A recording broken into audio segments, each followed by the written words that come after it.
Welcome. Step into a world where stories breathe through my voice. Leave everything behind, find your perfect spot, and let's begin. We were sitting in the drawing room of our house at Bayswater one evening after dinner, in high good humour. I had that day been appointed to a certain post at the British Museum, which would afford me ample opportunity for the studies in which I was most interested, and put me in possession of what I expected to find an ample competence. We had been talking over my prospects, and the only cloud I could discern upon the horizon was that I should have to be at my post at an earlier hour in the morning than was comfortably compatible with the 3-mile walk from our house to the museum. "What a pity," said my younger sister Patricia, "that we don't still live in the dear old house in Welham Square. You could have got to the museum from there in 5 minutes." I was born after we left Welham Square, but Patricia was 6 years my senior and could remember her nursery days there. "Not at all," said my father very abruptly. "The walk will do you all the good in the world." As the old gentleman had been, to all appearance, fast asleep for at least 10 minutes, I was rather surprised at the energy with which he spoke. Looking up, I saw my mother making anxious signals to Patricia, which she followed up by instantly changing the subject. A few days afterwards, as I descended reluctantly into the bowels of the earth at Edgware Road Metropolitan Station on the way to my new work for the first time, this episode recurred to my mind, and I began to speculate upon what might be the reasons that made the mention of Welham Square distasteful to my parents. I determined to consult my eldest sister Ellen on the subject, and from her, and some other sources, I gradually accumulated the facts, which I will present here in the form of a continuous narrative. Number 11 Welham Square has always been the freehold property of my family. It was built, together with several adjoining houses, about the beginning of the 18th century by the owner of a plot of land in which the houses stand, a retired attorney who had 2 nephews. These were Andrew Maisie, my great-great-great-grandfather, and his cousin Ronald Maisie. Ronald, who was generally thought to be his uncle's favourite and probable heir, was an exceedingly tall and powerful young man, with a forbidding and melancholy expression of countenance. As a boy, he was singularly backward, and his incapacity for mental exertion seemed to develop, as he grew up, into something not far removed from downright idiocy. His weakness of mind caused him to be remarkably subject to the influence of those with whom he lived, and in particular his cousin Andrew, my ancestor, was supposed to exercise over him an influence almost amounting to fascination, and to be able to mould him to all the purposes of an exceptionally vigorous will. Shortly after the building of the houses in what is now Welham Square, the uncle of these 2 men died, and Andrew took possession of all his property under the provisions, as he asserted, of a will, the existence of which no one except Ronald had any interest in disputing, and which no one except Andrew, the sole executor and devisee, ever saw. Shortly before his uncle's death, Ronald had become engaged to a young lady named Lettice White, to whom he was passionately attached, and it was generally supposed among the neighbours that upon his accession to the avuncular wealth the marriage would take place. But when a barely decent interval had occurred since the old gentleman's obsequies, the fair Lettice was led to the altar, not by the impecunious Ronald, but by his more fortunate cousin Andrew. The newly married pair took up their residence in number 11, and Ronald came to live with them. When it was represented to Andrew by some of his few intimate acquaintances that his arrangement was so singular as almost to be thought improper, he curtly gave them to understand that Ronald's mental condition was not such as to permit of his only living relation allowing him to live alone, and that he was compelled by the merest considerations of family affection to take the unfortunate young man into his own household. So the 3 lived on in the stately and somewhat gaunt mansion, Andrew collecting his rents with methodical regularity, and otherwise giving his neighbours but little concern. As for Ronald, there soon came to be little doubt in anyone's mind of his confirmed imbecility. He appeared seldom, and when he did, was for the most part silent, regarding his cousin and former betrothed with an expression of the profoundest submission, which at times merged into a look of wild and hardly human apprehension, like a terrified brute beast, as it was put by an old lady who was one of the few friends occasionally privileged to partake of the gloomy hospitality of this uncomfortable establishment. Nothing more was ever known of the condition in which my ancestor, his wife, and his cousin lived, and no one was specially interested when, about 6 years after the marriage, Ronald, who had not been seen for many months, died, and was buried in a frugal manner. Before he had been dead a year, Andrew and Lettice suddenly left their house and took up their abode elsewhere, and after a while a tenant was found for number 11. 30 years later, the lease of the house having expired, Andrew's son, who had succeeded to his father's property, came to reside there, but not for long. He left the house suddenly after a few years, and a rumour went abroad that it was haunted, probably by the ghost of the unfortunate Ronald. From this time, number 11 descended from father to son, the adjoining property being sold piecemeal as the family necessities dictated. Occasionally the successive freeholders made attempts to live there, but they never stayed more than a few months, and on each occasion of their removal the rumours of ghostly possession were renewed. These, however, would die away, and tenants would, after a time, be found who never suffered from any inconvenience. The last occupation by the owner was that of my father, who moved into the house when my sister Patricia was a little girl. After living there a year, he left precipitately, but Ellen could give me no particulars of his reasons for doing so, and knew only that he disliked any reference to the house, and never mentioned it himself.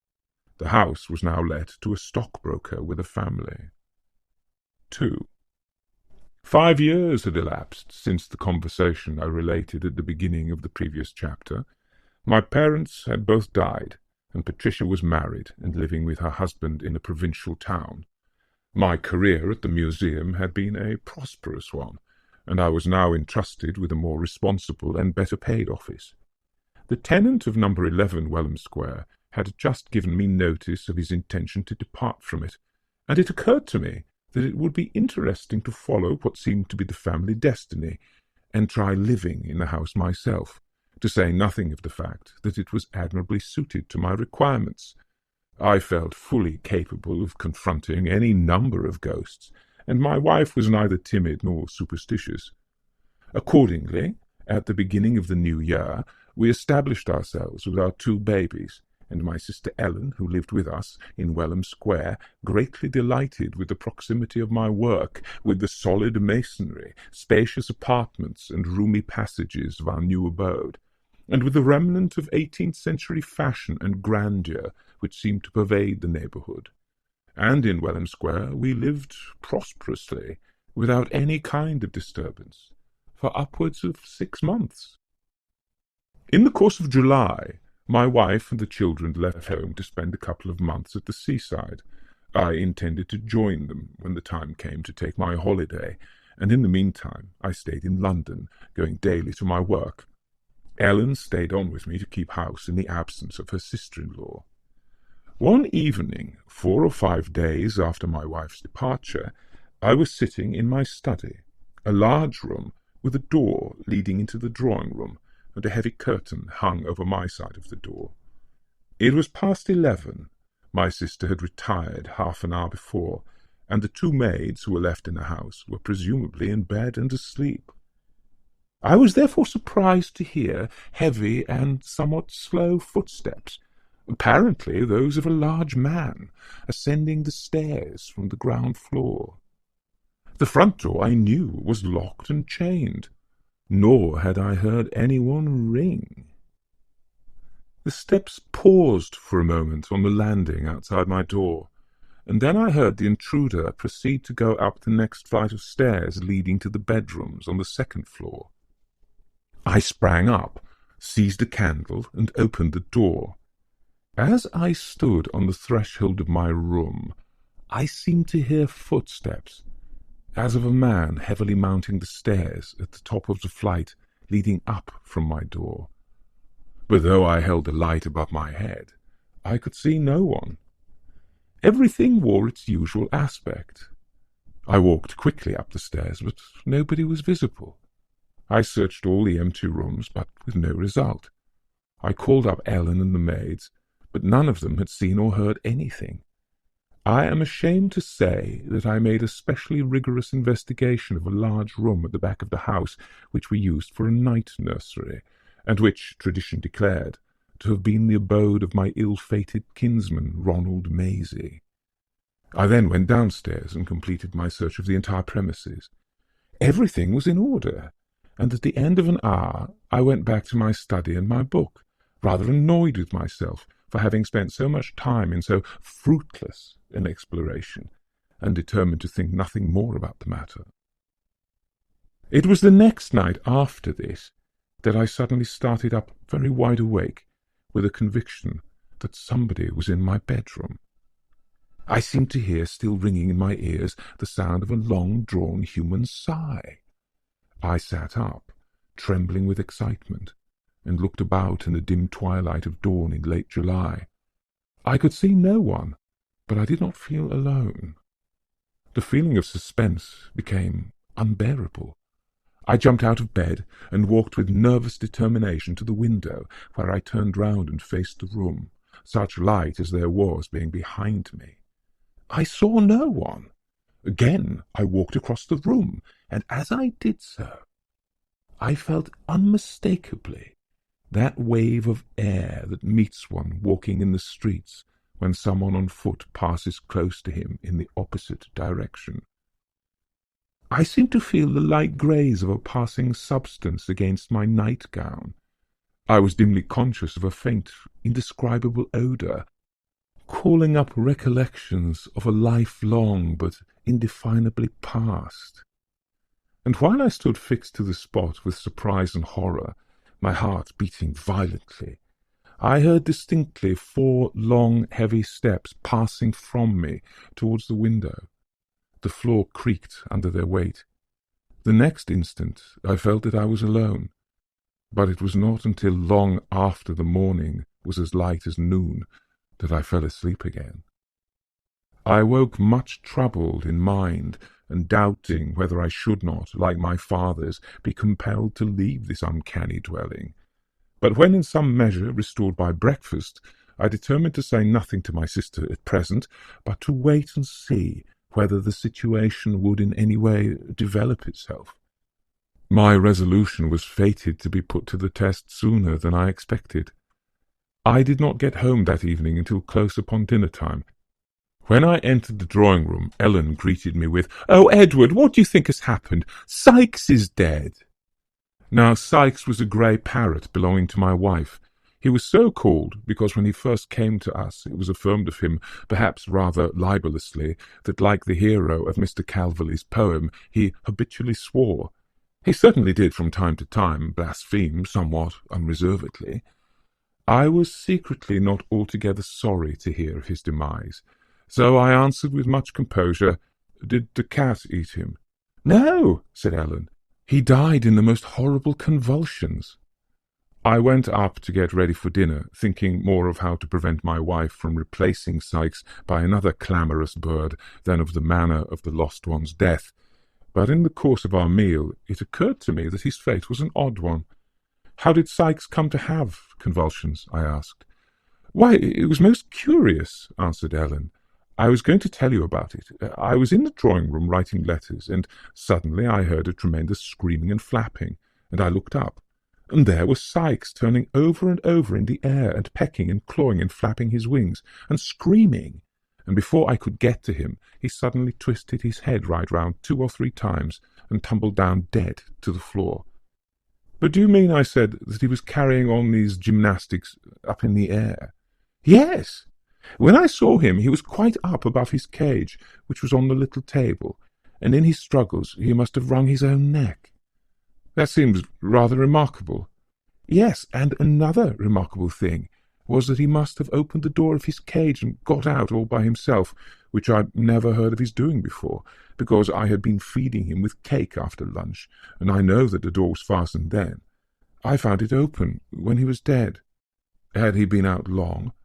No, he must have been seized almost directly he got out, because it so happened that about 5 minutes before he began to scream, I fancied I heard the door open, and looked up to see if anyone was coming in, and no one was there, but I happened to see the parrot, and he was in his cage, just as usual. "Well," I said, "I suppose he's dead, and there's an end of it. But this is a very singular catastrophe.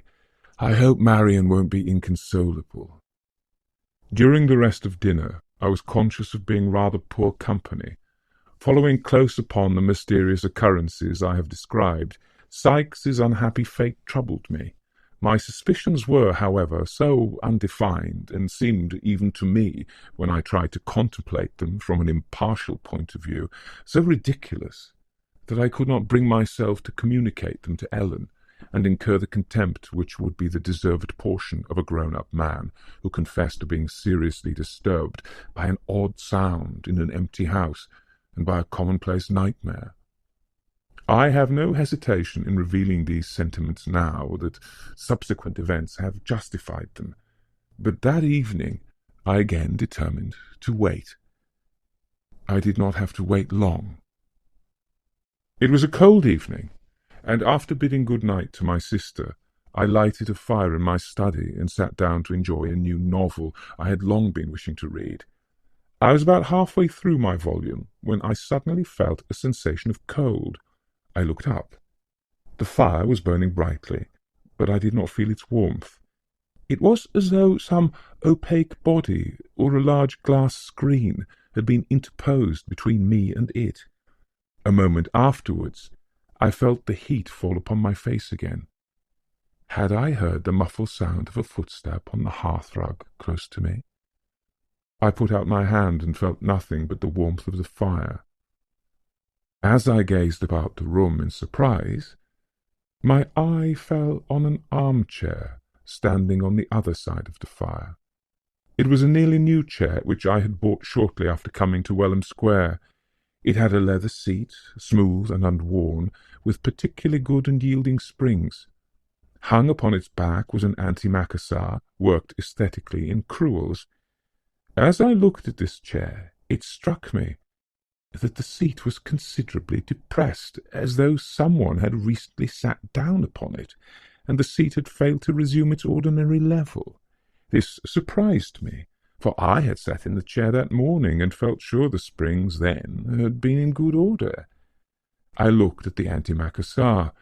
Towards the top, it was pushed up in wrinkles. As I looked, it occurred to me that it was impossible for it to hang in such a manner by itself. It looked for all the world as if an invisible but substantial human frame was then actually sitting in the chair.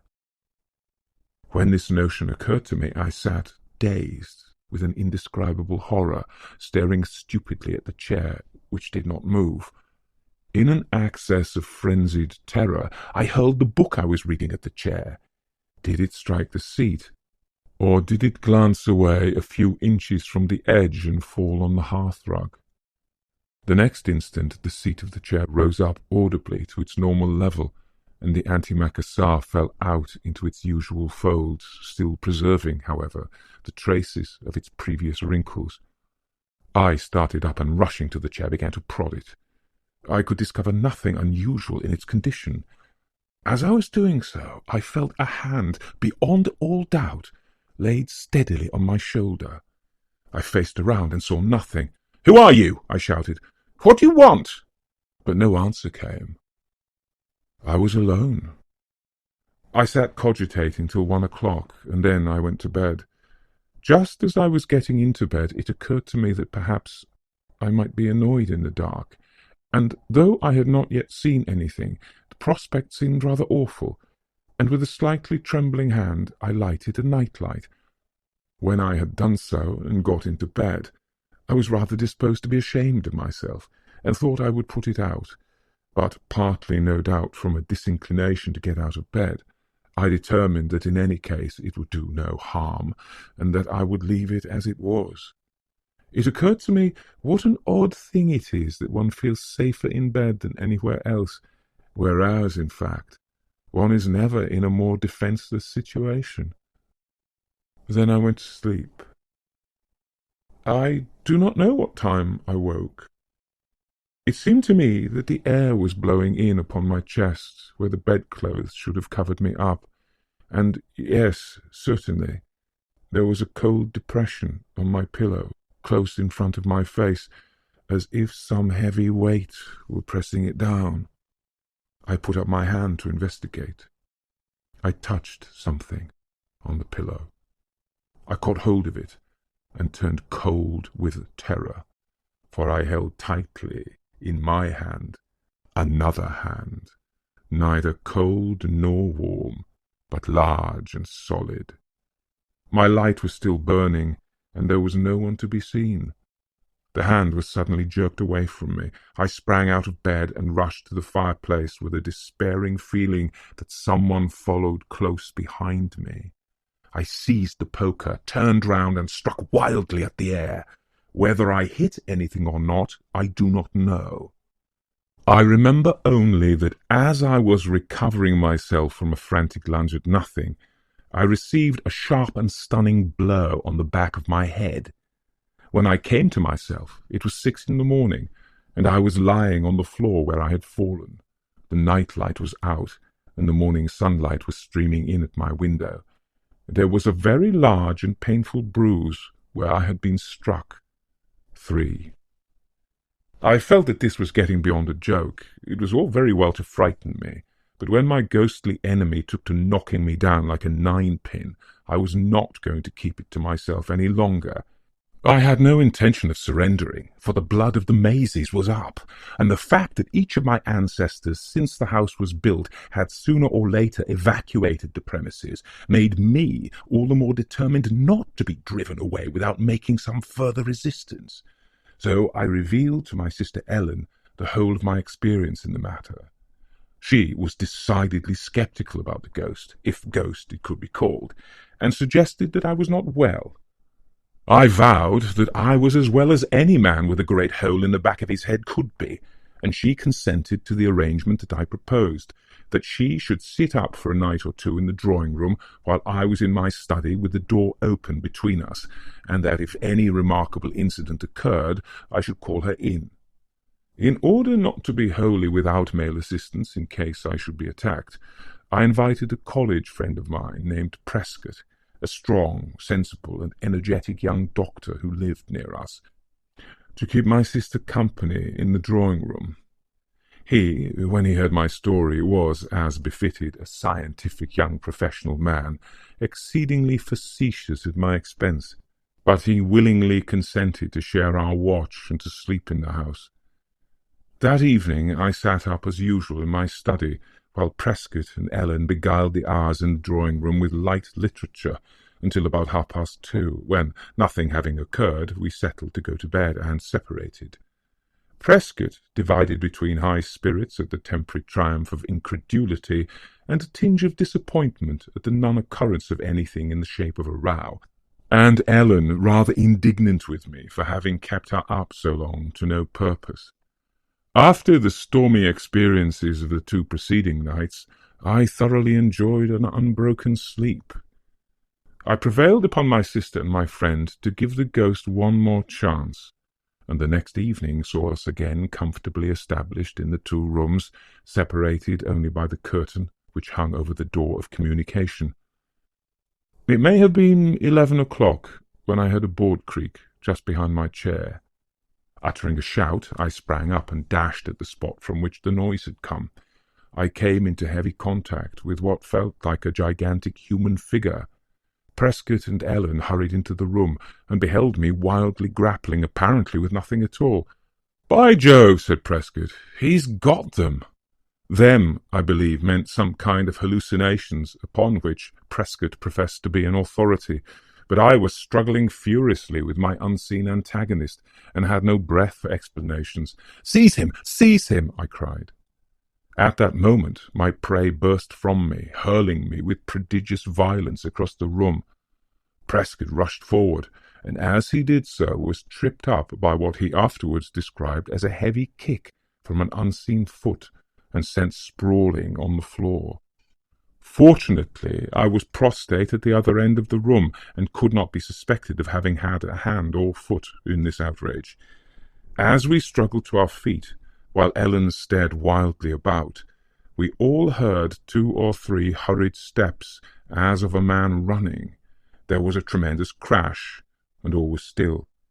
But the curtains had swung violently back into the window, and the window itself, plate glass, frame and all, was burst clean away outwards.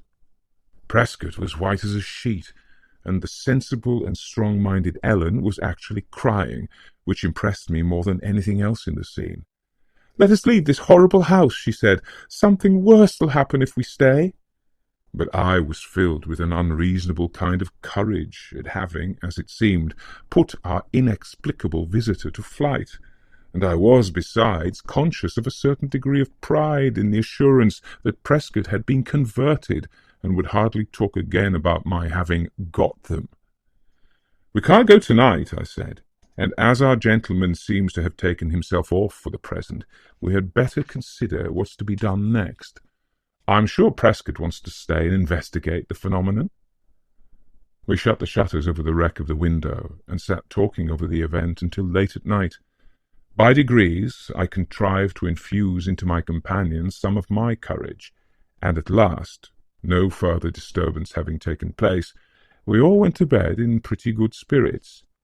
I placed a loaded double-barrelled pistol on the table by my bedside, thinking that if a ghost could be struggled with, he ought to be able to be shot, and Prescott placed within reach a large bowie knife, which he had brought back from America, and had long been wishing for any opportunity to make use of it. When I woke, I thought my last hour had come. My throat was tightly grasped by 2 extremely strong hands. A crushing weight was on my chest. I tried to shout, but could not. I was rapidly being strangled, and as I lay writhing, my eyes, forced half out of their sockets, glared through the light of the night-light at the opposite wall, which looked precisely as usual, except that, as the squeezing of my throat grew more and more intolerable, my view of the room slowly darkened. But of the horrible and only too palpable form that was killing me, I could see no trace. In unavailing despair, I clutched at the iron wrists that held me down. In another moment, I believe, I should have become unconscious. Then, a last gleam of hope, the thought of my pistol flashed through my mind. I stretched out my hand, and as I lay, I could just reach the end of the barrel. I drew it towards me, and with an expiring effort, pushed the muzzle of it close against what I took to be the invisible body of my tormentor, and fired. We never found the bullet, or any trace of it afterwards. Instantly the hands relaxed their grip on my throat a little, and with a violent effort I wrenched my neck away. Then a heavy body fell sideways from my bed to the ground, and I fell too, grappling with it. At that moment Ellen and Prescott, who had been aroused by the sound of the shot, burst into the room. There they saw me struggling, partly on the floor and partly kneeling, apparently on space. They rushed to my assistance. Both of them felt the thing. Both of them grappled with it. The struggles of our enemy became fainter. Managing to get one hand free, I repossessed myself of the pistol which had fallen on the floor, and emptied the second barrel into what I judged to be the breast of the spectre. I fired straight downwards, apparently at the floor, but of that bullet we saw no more than of the other. Meanwhile, Prescott stabbed furiously with the bowie knife, and each time he dashed the blade down, its progress was arrested before it reached the carpet. Then the struggles ceased, and nothing was heard except our rapid panting. We were all kneeling on and holding down what looked like space, and felt like the form of a tall and athletic man. "We've done for it, whatever it is," I said hoarsely. Prescott burst into a foolish giggle. "By Jove," he said, "we'll make a cast of it and see what it's like." As he spoke, the form of our victim was agitated by a desperate convulsion which shook us all off. Before we could seize it again, a deep groan burst from the place where we had held it, and the word "lettuce" rang through the room in a tone of sepulchral melancholy. Then there was silence. I threw myself on the floor, not, as I had intended, on the prostrate figure. We searched the room and then the house, but we could find absolutely nothing. Nor from that day to this has anyone, to the best of my knowledge, seen, heard, or felt anything whatever of this ghastly being. After much consideration, we determined to keep the adventure to ourselves, for a time at any rate. Indeed, it was only last summer, when we had lived in the house for a good number of years without any kind of ghostly interruption, that I described the circumstances herein narrated to my wife. She doesn't believe them, and I'm sorry I told her. I hope you felt every word of this journey, just as deeply as I felt telling it to you. If you want to stay part of the story, hit subscribe and ring the bell. Something even more captivating is already on its way. Until next time.